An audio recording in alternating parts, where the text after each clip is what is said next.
Boa noite a todas, todos e todes. Eu sou Matheus Nascimento e para mim é uma alegria dividir esse tempo com você aqui nessa apresentação que estou fazendo no âmbito do sexto colóquio NEJAP de Estudos Japoneses em 2022.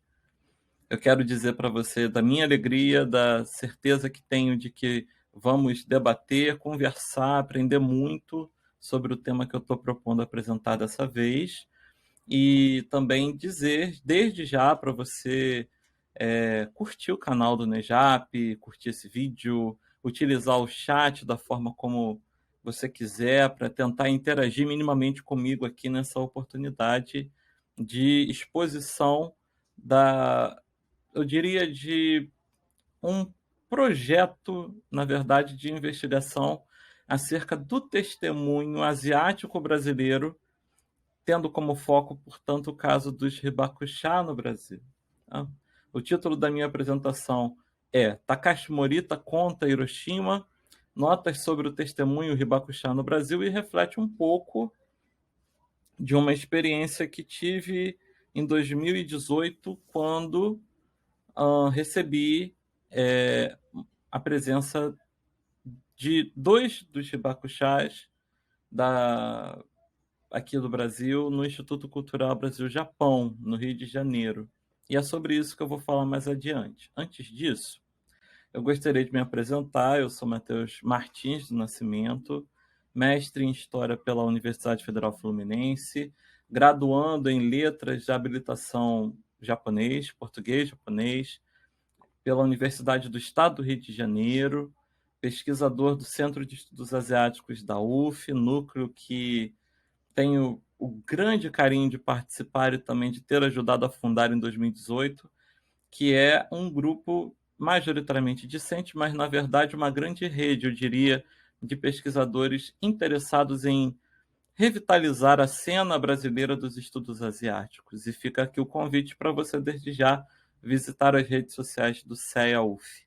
Também sou pesquisador do grupo de pesquisa em mídia e cultura asiática contemporânea, o Mídia-Ásia, também da UF, porém, no âmbito da comunicação, um grupo coordenado pelo professor Afonso Albuquerque e pela professora Cristal Urbano, que tem se dedicado aí a também ser um hub, mas, na verdade, ter uma parcela de presença nos estudos sobre o pop asiático e sobre essa cultura midiática asiática e como que ela aparece aqui no Brasil e, de uma certa forma, também no mundo todo, quando nós queremos debater esse papel,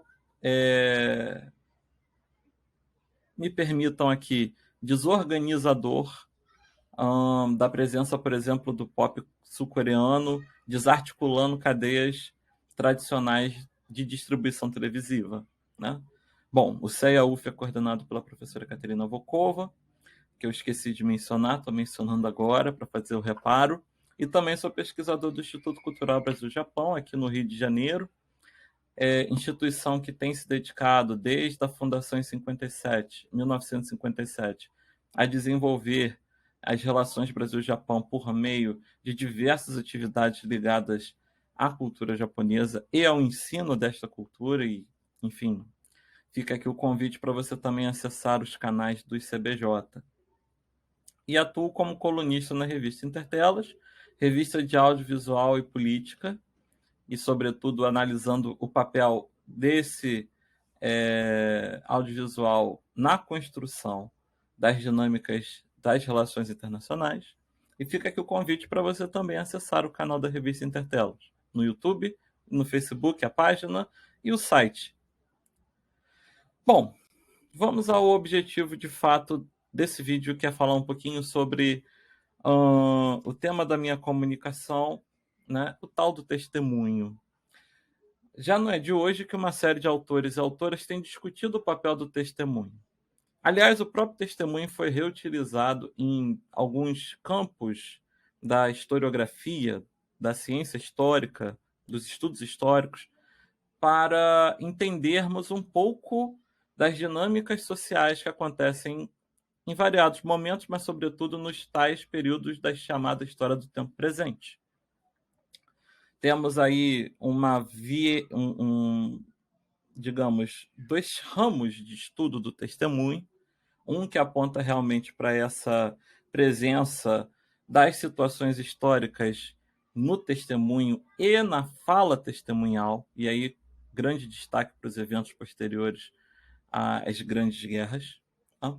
Mas também uma outra literatura mais recente que meio que tem na Beatriz Sarlo uma das suas principais representantes, que seria esse viés de analisar o testemunho como um espaço-chave de disputas públicas acerca do passado recente, seja da reparação histórica, como é o caso da Argentina e diversas regiões do pós-ditadura, seja também da reparação em termos de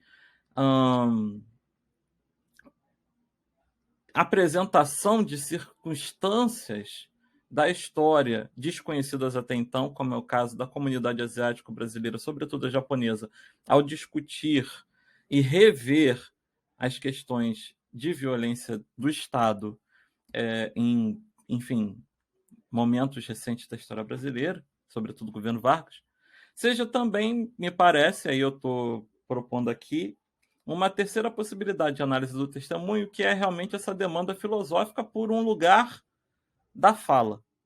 Percebam a diferença de lugar de fala para lugar da fala. A importância da fala nesse espaço público para, de uma certa forma, também ajudar a consolidá-lo. E aí a gente precisa lembrar não só do testemunho, mas todos os debates acerca da memória, do patrimônio, sobretudo aqueles trazidos pelo Legoff, mas também debates mais recentes, e aqui faço uma nota aos estudos sobre a demanda por reparação no mundo contemporâneo da professora Renata Torres Schettino, da Universidade Federal Fluminense. Então, quando nós falamos aqui de testemunho, na verdade, estamos tentando trazer para os estudos japoneses a abordagem acerca deste tema, testemunho, e do seu lugar na escrita da história. E, de fato, temos um exemplo muito interessante no caso brasileiro, que é a presença dos Hibakusha, os sobreviventes de Hiroshima. Então, vamos dar sequência aqui à nossa apresentação. Se em algum momento alguma coisa que eu falar não ficar clara, por favor, utilize-se dos canais disponíveis para fazer contato, ou, do contrário, me procure em qualquer rede social, que é super fácil de me encontrar, de todos os grupos que falei, ou mesmo das minhas redes pessoais. Então, quando nós estamos falando aqui sobre o testemunho, a gente está pensando sobre essas memórias de guerra e a sua função sócio-histórica. E como que, na verdade, a historiografia especializada na literatura de testemunho, porque alguns dos testemunhos se tornaram publicações famosíssimas, compilou um significativo conjunto de conclusões, tendo como base autores principais, turning authors, da história ocidental recente. E aí, a grande sacada da proposta dessa comunicação é lançar um pouco de luz também sobre outras vozes que não essas tradicionalmente conhecidas da historiografia.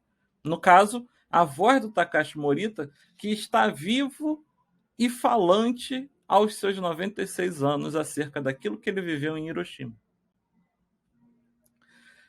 Bom, mas também vamos retomar aqui como exemplo dessa literatura de testemunha. A gente poderia citar o caso do Primo Levi, bastante conhecido pela leitura que dele se fez o George Agamben, né? George Agamben, que fez a leitura, que fez a crítica, que fez o comentário de tudo que estava na experiência de Primo Levi como alguém que sobreviveu ao Holocausto, e a partir daí nós temos um conjunto de reflexões de Agamben que vão dar origem à coleção Homo Sacer. Tá? Uma coleção que já tem suas várias reedições e, enfim, vários momentos do Agamben falando sobre o assunto que eu acho que são significativos para quem tem interesse em conhecer um pouco mais sobre a filosofia por trás da análise de uma fala testemunhal. Mas, ao mesmo tempo, como eu falava antes, existem avanços em torno da história do tempo presente que estão aí desenvolvidos primariamente, me permitam aqui, né, pelo Henry Russo, mas também muitos teóricos vêm desenvolvendo estudos preocupados com esse papel da memória, com esse papel da fala daquilo que aconteceu, com esse papel do discurso e da retórica acerca das políticas públicas de reparação e mesmo das políticas públicas de consolidação do Estado. Então, se falarmos em torno de testemunho, precisamos considerar essas chaves, que são chaves um pouco aproximadas por alguns, mas não originalmente próximas. E o X, me parece, da questão do testemunho, é entender como que este lugar da fala na sociedade contemporânea traz consigo diversas outras questões multidisciplinares e multifacetadas que vão, inclusive, auxiliar ou no processo de revolução de uma determinada sociedade e sua história, ou no processo de consolidação de um status quo, seja ele de que tipo for, ou seja, conservação e consenso. Bom, só que nesse levantamento, você e eu somos surpreendidos pela ausência de vozes asiáticas que deem conta de diversas conjunturas igualmente tensas da história desse continente. Aliás, quando falarmos em Ásia, poderíamos colocar quase que como um plural subentendido, porque diversas histórias, contextos e, enfim, tradições compõem o que nós chamamos de Ásia atualmente, e poucas às vezes são consideradas pela historiografia contemporânea. Arrisco dizer que no caso brasileiro existe ainda uma grande demanda curricular por leituras vindas desse universo asiático que deem conta, inclusive, de mostrar aquilo que o Pankaj Mishra chamou de tentações do Ocidente, né? Aquela tentação que temos nós ao olhar para essa realidade e colocar sobre ela signos que não necessariamente são conhecidos e muito menos aplicáveis da perspectiva de um asiático original, nativo. Então a gente precisa considerar que essas vozes asiáticas, que também participaram de grandes momentos do século XX, se nós quisermos circunscrever o século XX, estão um pouco desaparecidas das nossas lentes. E a pergunta que fica é: onde estão aqueles que falam desde a Ásia sobre os principais eventos ocorridos ou sofridos ali? Quais seriam as suas contribuições para um debate sobre testemunho, reparação e legado? Há chances de repensarmos a história da Ásia a partir das trajetórias dessas vozes? Como uma resposta prévia a quase todas essas questões, eu acredito que o papel do testemunho asiático está começando a encontrar audiência no mundo contemporâneo, principalmente com o aumento de acesso a determinados materiais artísticos criados por esses países que dão conta de questões, diria, pessoais, entre aspas, né, desses países. Né? Digamos, a questão que envolve sul-coreanos e japoneses com as mulheres de conforto, que já tem sido tratada em cinema, a questão que envolve a dinâmica de violência cometida na expansão do Japão entre os seus países vizinhos, a questão dos próprios problemas, digamos, dos países em si, como o caso do Vietnã, que passou por processos revolucionários complexos, e uma série de outros que poderiam ser citados aqui como exemplo desse material audiovisual que tem dado conta de questões desses países. Né? Então, eu queria pontuar que existe um movimento crescente de divulgação dessas obras e penso que a análise dessas obras certamente nos trará um panorama muito mais rico no futuro acerca dos estudos dessas vozes asiáticas e como que essas vozes asiáticas assumem um lugar, sobretudo público, para movimentar a sua fala e, a partir dessa movimentação, também influenciar determinados aspectos da sociedade. Então, vamos adiante. E é o caso que nós estamos nos propondo aqui sobre o testemunho Hibakusha no Brasil. Sabemos que existe um conjunto um pouco mais espalhado sobre Hibakushais, um grupo que está um pouco mais disseminado em outros países. Recentemente, inclusive, no Japão, tivemos a notícia de falecimento de um dos últimos. E sabemos que existem associações, né, de Hibakusha, como é o caso, por exemplo, daqui no Brasil. Vamos falar sobre isso adiante. Tendo em mente essas questões que propus antes, nossa comunicação, então, aqui abordará um pouquinho desse caso dos Hibakusha no Brasil, sobretudo os sobreviventes de Hiroshima e Nagasaki que vivem em São Paulo, sede, inclusive, de uma das associações. Passaremos em revista, abordando principais pontos da trajetória do senhor Takashi Morita, cuja história, inclusive, orientou a formação do espetáculo itinerante chamado Sobrevivente de Hiroshima. Então percebam como que o testemunho ele é envolvido numa dimensão ética pela memória e pelo que se faz acerca da memória. E percebam que na grande maioria das vezes, mas especialmente no caso dos Hibakushas do Brasil, o testemunho assume aspecto de performance que busca integrar quem está tomando consciência dos fatos por meio de projetos culturais específicos. No caso do Takashi Morita e os companheiros que aparecem em foto, a senhora Jun Watanabe, o senhor Kunihiko Bonkohara, nós temos a formação de um espetáculo de teatro chamado Sobreviventes de Hiroshima, produzido e dirigido pelo Rogério Nagai, da Nagai Produções, que inclusive é quem eu agradeço por ter cedido os materiais que compõem essa apresentação, as fotos e os vídeos. E essa dimensão da prática tem toda uma importância muito, muito, muito grande na consolidação de uma pesquisa sobre o tema. Eu quero passar agora o vídeo de divulgação da peça, que foi autorizado pela Nagai Produções, para que você tenha uma noção do que eu estou querendo dizer quando eu falo de performance. Morita Takashi, 94 歳です。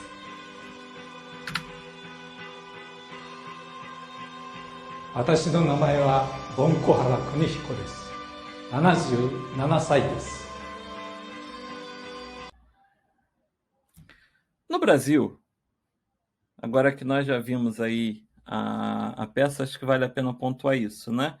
No Brasil existem aproximadamente 84 sobreviventes das bombas atômicas de Hiroshima e Nagasaki. Esse dado pode variar um pouco, porque ele está um pouquinho defasado em relação ao tempo que eu mapeei na época que nós recebemos os sobreviventes aqui no Rio de Janeiro, mas acreditemos que, inclusive nesse momento de pandemia, esse número deve ser um pouco menor, mas certamente não tanto assim, né?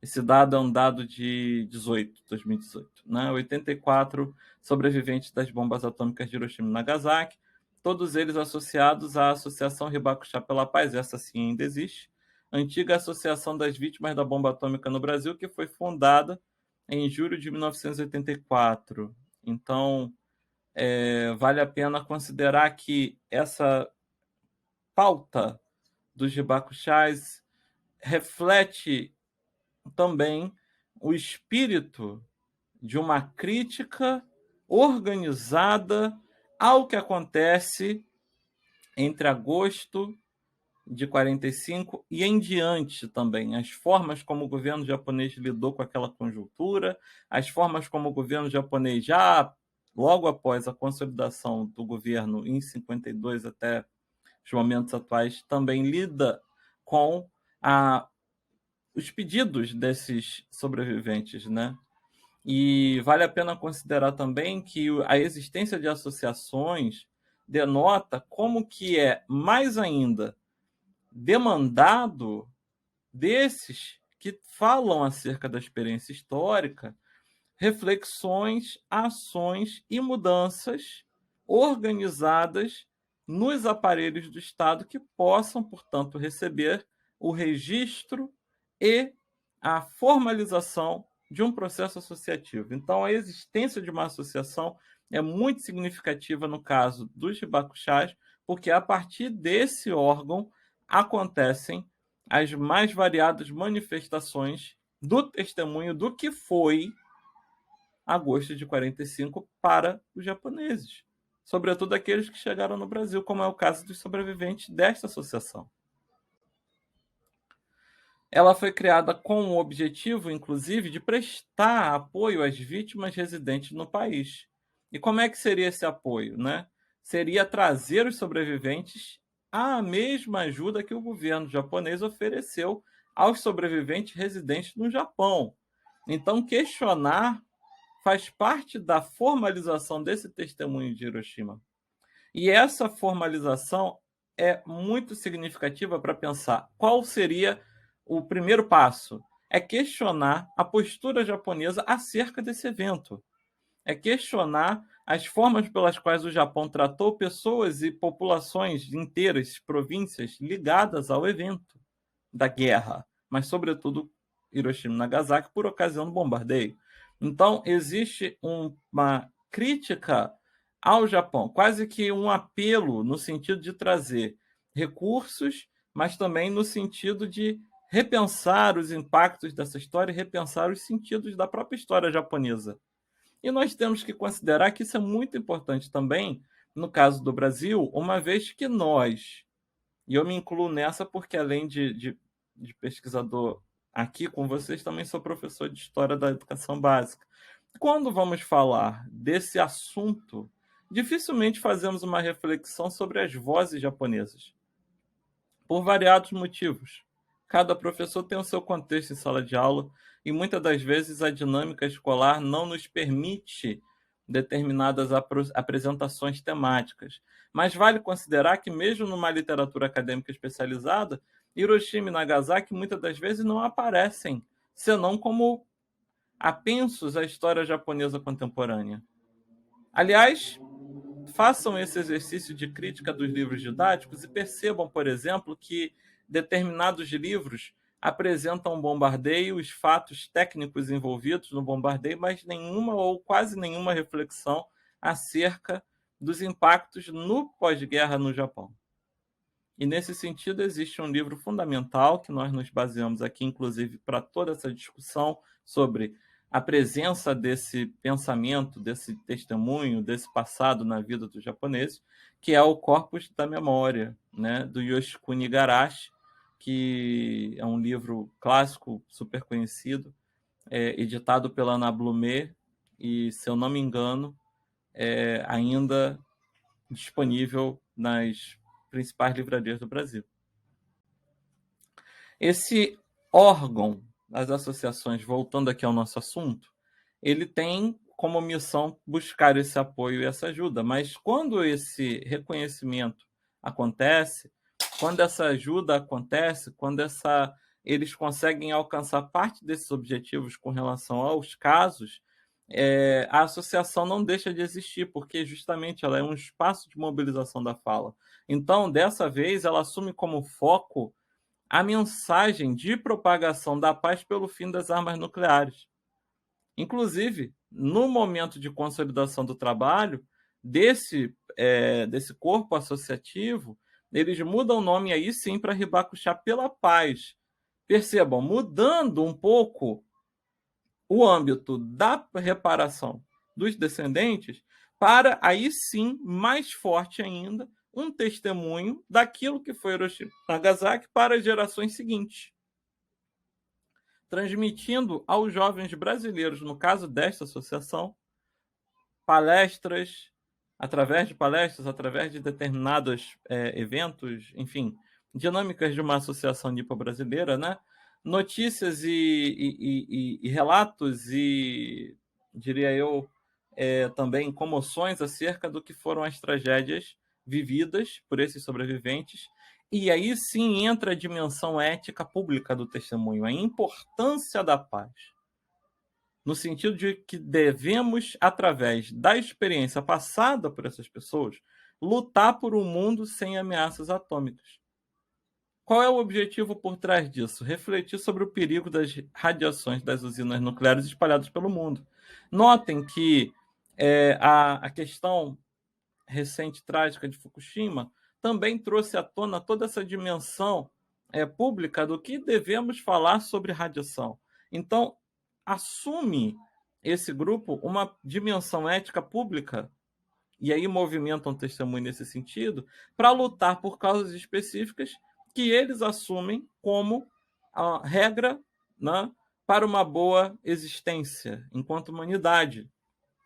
E o testemunho tem esse papel do convencimento, da performance, sim, não no sentido pejorativo, mas no sentido técnico, de estar representando aquela voz e de estar, por meio desta fala, trazendo pessoas para dentro daquele universo vivido, de maneira que daquele universo se apreenda o que foi bom e o que foi ruim.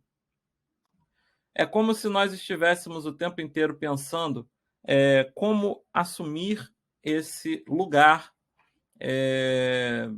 diria eu, do passado e como lutar para que ele não se repita. Então, essa dimensão ética do testemunho é muito curiosa, e a Beatriz Sarlo, no tempo passado, vai mostrar que justamente por conta desse elemento do passar, do voltar, o testemunho ele tem em si, ao mesmo tempo que essa dimensão ética, também tem uma dimensão fraturada, porque o testemunho é aquilo que se sobra de uma experiência incompleta, porque quem testemunha, em tese, não deveria estar apto para isso, porque deveria ter morrido.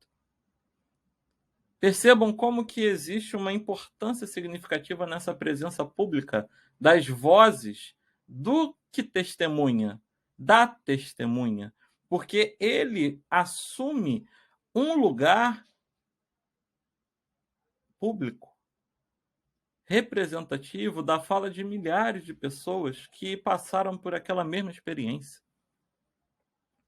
E é por isso que a Beatriz Sarlo vai pontuar também que justamente essa dimensão ética é transformadora, porque por meio da experiência passada daquele que viveu e sobreviveu, aqueles que não viveram conseguem acessar subjetivamente, emocionalmente, as escalas daquilo que tenha sido o evento histórico trágico. E é interessantíssimo considerar que o testemunho assume essa dimensão ética a partir de experiências trágicas. Bom, estou compartilhando aqui com vocês, nesse vídeo, um QR Code para que você possa assistir a palestra do Takashi Morita aqui no Rio de Janeiro, que foi realizada em 25 de maio de 2018, que serviu de material base para essa comunicação anos depois, porque é algo que tem acontecido recorrentemente. O espetáculo, aliás, de sobreviventes de Hiroshima está acontecendo há muito tempo e não para de acontecer. A sua próxima exibição será em Campinas. E, de uma certa forma, essa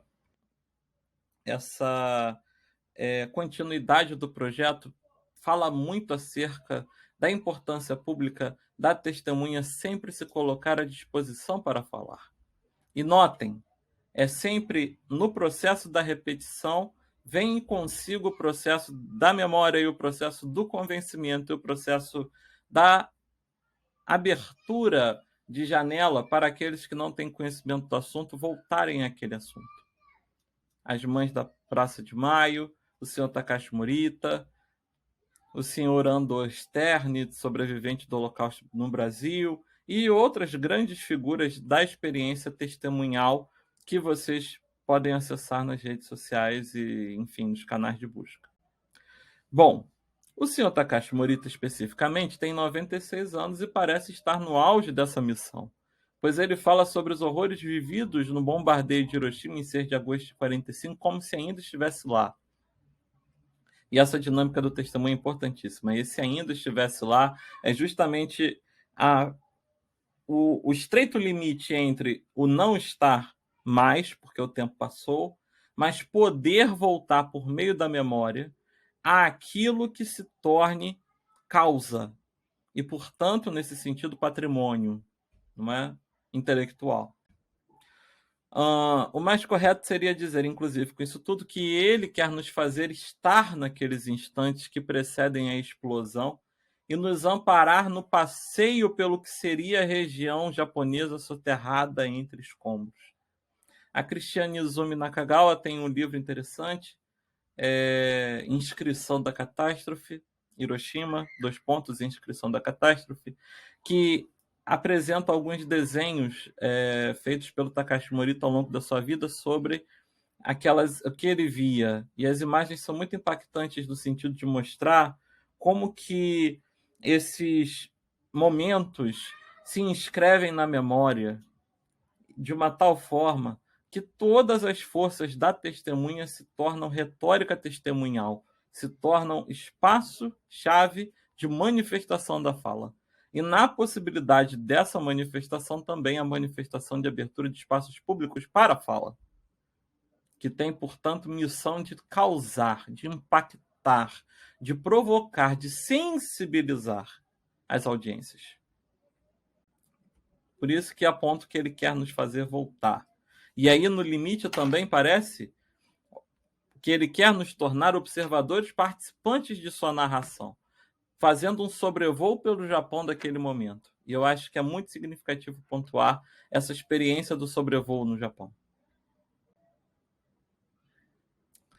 E como considerar, né? Como considerar esse depoimento do Takashi Morita, né? Que eu acho que é de fato bastante significativo. Ele recebe como homenagem um título de cidadão paulistano em 2019, se eu não me engano, em 2018. Uma escola técnica estadual em São Paulo ganha o seu nome. Percebam a importância da patrimonialização do testemunho, no caso, quando ele é aceito. Evidentemente que a patrimonialização reflete também interesses públicos e interesses específicos de agentes públicos em torno da consolidação daquele imaginário. É o que acontece, por exemplo, quando uma determinada rua, cujo nome era referência a uma figura persona não grata, eu diria, da cultura daquela determinada localidade, tem o seu nome alterado para talvez o nome de um militante que tenha durante muito tempo defendido causas que sejam agora, no tempo presente, dignas de menção e honra. Então, essa dimensão da patrimonialização ela é complexa. No entanto, o testemunho em si se vale da patrimonialização no sentido de consolidar a pauta que ele traz consigo. E no caso dos Hibakushás, a pauta pela paz, a pauta pela superação da experiência de Hiroshima e quase que como um lema que eu ouvi durante várias vezes enquanto voltava aos materiais dos sobreviventes, né? Pela vida, pela paz, Hiroshima nunca mais. Quer dizer, ao mesmo tempo que nós voltamos, do ponto de vista filosófico, àquela cena, nós precisamos voltar para assumir uma distância. E essa distância, dentro do estudo do testemunho, é muito significativa também, porque é muito complexo analisar a subjetividade envolvida na voz de quem lembra. Aliás, a memória, como diria o David Lowenthal, é justamente um país estrangeiro. É um país estrangeiro cuja linguagem nós ainda precisamos dominar, não é nativo para nós, não é completamente dominável. Lembramos daquilo que não queremos, ao mesmo tempo que quando queremos não lembramos de nada. E esse papel muito cígnico da memória é, sim, um traço distintivo da subjetividade humana.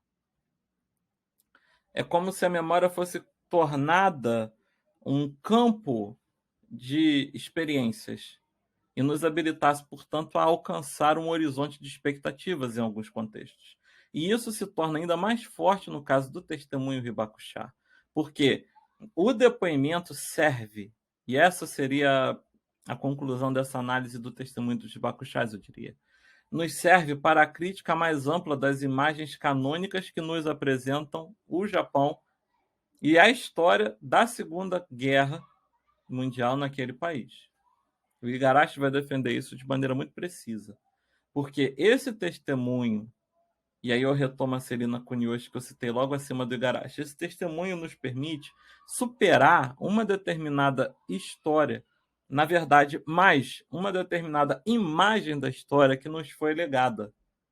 Reparem que existe um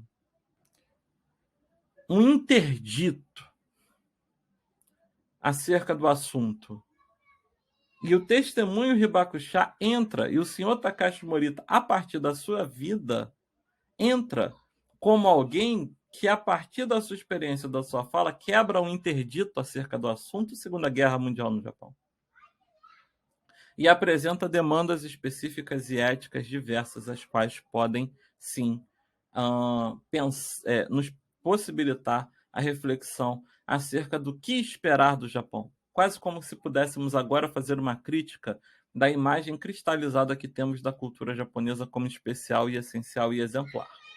Então, ao mesmo tempo, essa seria uma conclusão prévia, parece-nos possível pensar o sobrevivente Takashi Morita portando uma performance, foco de nossa análise na reconstituição dos usos nipo-brasileiros desse trauma de guerra, ou do após-guerra, porque se ele, como testemunha, atua paulatinamente na constituição de um legado acerca do tema, Segunda Guerra Mundial no Japão, podemos falar de um após-guerra no sentido de que o testemunho dele acaba ecoando a partir das suas audiências. E aí voltamos àquela questão inicial, né? Como considerar essas vozes asiáticas? No mínimo, para ser aqui econômico naquilo que proponho, penso que essas vozes nos permitem superar orientalismos, estereótipos, percepções cristalizadas das experiências históricas e dos processos históricos desses países asiáticos. No caso do Hibakusha, vamos adiante. Permitem-nos superar uma imagem cristalizada do Japão. Por isso falo que essa potência do discurso de Takashi Morita é muito significativa para a reconstituição. Outra palavra importantíssima nos estudos de testemunho. E acredito que essa pesquisa ainda tenha muito a oferecer, não só aquela que seja feita por mim, mas aquela que seja feita por você que ficou comigo até agora, também porque acredito que o trauma, a tragédia e a demanda por reparação sejam assuntos ainda em tratamento no interior da comunidade nipo-brasileira. Bom, a bibliografia utilizada retoma o Igarashi, retoma a Serena Kuniyoshi, que não foi citada nesta lâmina, mas também retoma o Paulo Cesarendo e a Cristiane Izumi Nakagawa no livro, né, Hiroshima e Nagasaki, Testemunho, Inscrição e Memória da Catástrofe, e também o mais recente material do próprio Takashi Morita, que é a última mensagem de Hiroshima, no qual onde ele conta por escrito, e aí a dimensão do legado se torna ainda mais forte, né? O que vi e como ele sobreviveu à bomba atômica, né? E, de novo, recomendo aqui esse testemunho do seu Takashi Morita, que originou essa comunicação por meio desse QR Code. E agradeço a você que ficou aqui comigo. Foi um tempo muito bom para conversarmos um pouquinho sobre esse assunto. Um assunto que demanda uma reflexão filosófica e uma reflexão um pouco mais ampla. Portanto, não puramente partindo da história ou da área de letras, que são as minhas áreas, mas também tentando dialogar com os estudos antropológicos, com os estudos filosóficos e com a própria crítica literária, como é o caso da Beatriz Sarlo. E eu agradeço. Meu e-mail é mateus_nascimento@id.uff.br e você pode saber mais sobre mim acessando o Centro de Estudos Asiáticos da UF, o CEA-UF, no Facebook, no Instagram e no YouTube, a revista Intertelas, no YouTube, no Facebook e no seu próprio site, e o Mídia Ásia também no Facebook e no seu próprio site. E mais uma vez eu agradeço aqui a organização e a comissão organizadora e parabenizo a todos pela excelente oportunidade deste colóquio, 6º colóquio NEJAP de Estudos Japoneses, em 2022.